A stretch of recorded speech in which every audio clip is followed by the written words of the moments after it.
जय जय राम कृष्ण हरे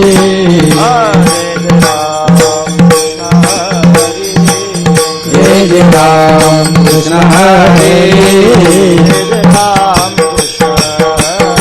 जय जय राम कृष्ण हरे जय जय राम कृष्ण हरे जय जय राम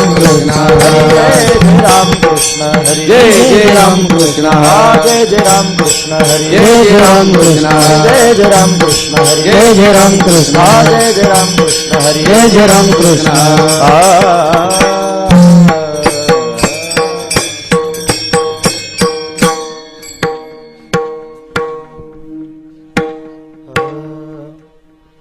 रूप पाहता लोचनी सुख झाले ओ साजनी तुहा विठ्ठल बरवा तुहा विठ्ठल बरवा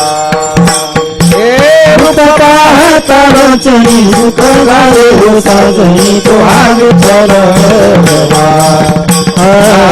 तुहा विठ्ठल बरवा तुहा विठ्ठल बरवा तुहा माधव बरवा तुहा विठ्ठल बरवा तुहा माधव बरवा विठ्ठल बरवा तुहा माधव बरवा तुहा विठ्ठल बरवा तुहा विठ्ठल बरवा हे तुहा विठ्ठल बरवा तुहा माधव बरवा तुहा विठ्ठल बरवा हे बहुत सुकृताची जोडी म्हणून विठ्ठली आवडी तुहा विठ्ठल बरवा तुहा विठ्ठल बरवा हे बहुत सुकृताची जोडी मन विठ्ठली आवडी तुहा विठ्ठल बरवा तुहा विठ्ठल बरवा तुहा विठ्ठल बरवा तुहा माधव बरवा तुहा विठ्ठल बरवा तुहा माधव बरवा तुहा विठ्ठल बरवा तुहा माधव बरवा तुहा विठ्ठल बरवा तुहा विठ्ठल बरवा हे तुहा विठ्ठल बरवा तुहा माधव बरवा तुहा विठ्ठल बरवा तुहा विठ्ठल बरवा सर्व सुखाचे आगर वापर भुवा देवीवर तुहा विठ्ठल बरवा तुहा विठ्ठल बरवा हे सर्व सुखाचे आगर वापर भुवा देवीवर तुहा विठ्ठल बरवा तुहा विठ्ठल बरवा तुहा विठ्ठल बरवा तुहा माधव बरवा तुहा विठ्ठल बरवा तुहा माधव बरवा तुहा विठ्ठल बरवा तुहा माधव बरवा तुहा विठ्ठल बरवा तुहा विठ्ठल बरवा हे तुहा विठ्ठल बरवा तुहा माधव बरवा तुहा विठ्ठल बरवा तुहा विठ्ठल बरवा जय राम कृष्ण जय जय राम कृष्ण हरे जय जय राम कृष्ण हरे हरि जय जय राम कृष्ण हरे जय जय राम कृष्ण हरि जय जय राम कृष्ण हरि राम कृष्ण हरि जय जय राम कृष्ण हरि जय जय राम कृष्ण हरे जय जय राम कृष्ण हरे जय जय राम जय जय राम मनवाचातीत तुझे स्वरूप मनवाचातीत तुझे स्वरूप मनवाचातीत तुझे स्वरूप मानवाचा अतीत तुझे स्वरूप म्हणून या माप भक्ती केली म्हणून या माप भक्ती केले म्हणून या माप भक्ती केले भक्तीची या मापे मोजितो अनंत भक्तीच्या मापे मोजितो अनंत भक्तीची या मापे मोजितो अनंत भक्तीच्या मापे मोजितो अनंत इतराने तत्वतान मोजवे इतराने तत्वतान मोजावे इतराने तत्वतान मोजावे योग याग तपे देहाची योग आयोगे याग तपे देहाचे आयोगे योग याग तपे देहाची आयोगे योग याग तपे देहाचे आयोगे ज्ञानाची आलागे न सापडसे ज्ञानाची लागे न सापडसी ज्ञानाची लागे न सापडसी भक्तीची या मापे मोजितो अनंत भक्तीच्या मापे मोजितो अनंत भक्तीची या मापे मोजितो अनंत भक्तीच्या मापे मोजितो अनंत इतराने तत्वतान मोजवे इतराने तत्वतान मोजावे इतराने तत्वतान मोजावे हे तुका म्हणे आम्ही भोळ्या भावे तुका म्हणे आम्ही भोळ्या भावे सेवा आम्ही भोळ्या भावे तुका म्हणे आम्ही भोळ्या भावे सेवा क्षमा करीत दावीजी के सेवा करीतोयसी दावीजी के सेवा करीतोयसी भक्तीची या मापे मोजितो अनंत भक्तीच्या मापे मोजितो अनंत भक्तीची या मापे मोजितो अनंत भक्तीच्या मापे मोजितो अनंत इतराने तत्वतान मोजवे इतराने तत्वतान मोजावे इतराने तत्वतान मोजावे ढोबार कुमाई विठोबार कुमार ढोबार कुमाई विठोबार कुमार विठोबार कुमार ढोबार कुमाई विठोबार कुमार ढोबार कुमाई विठोबार कुमार ढोबार कुमाई विठोबार कुमार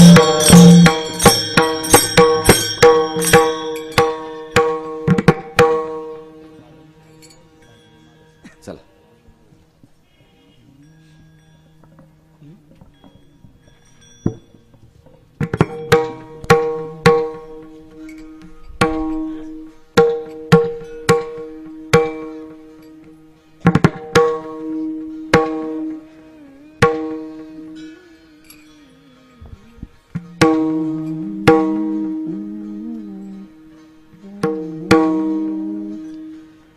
मनवाचा तिजे तुझे हे स्वरूप मनवाचा तिजे तुझे हे स्वरूप मनवाच्या तीत तुझे हे स्वरूप मनवाच्या तीत तुझे हे स्वरूप मनवाचा तिजे तुझे हे स्वरूप मनवाचा तिजे तुझे हे स्वरूप मानवाच्या तीत तुझे स्वरूप मानवाच्या तीत तुझे स्वरूप म्हणून ह्या माप भक्ती केली म्हणून ह्या मापे भक्ती केली भक्तीची ह्या मापे मोजितो अनंत भक्तीची ह्या मापे मोजितो आनंद म्हणून माप भक्ती केली म्हणून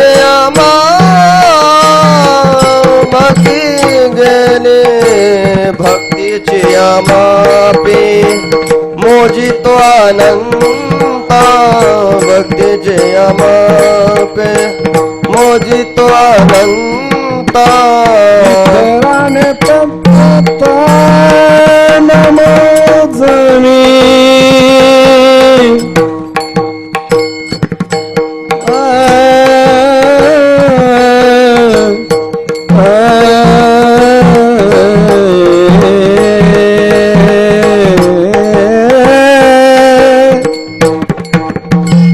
इतराने तत्वतान मोजवी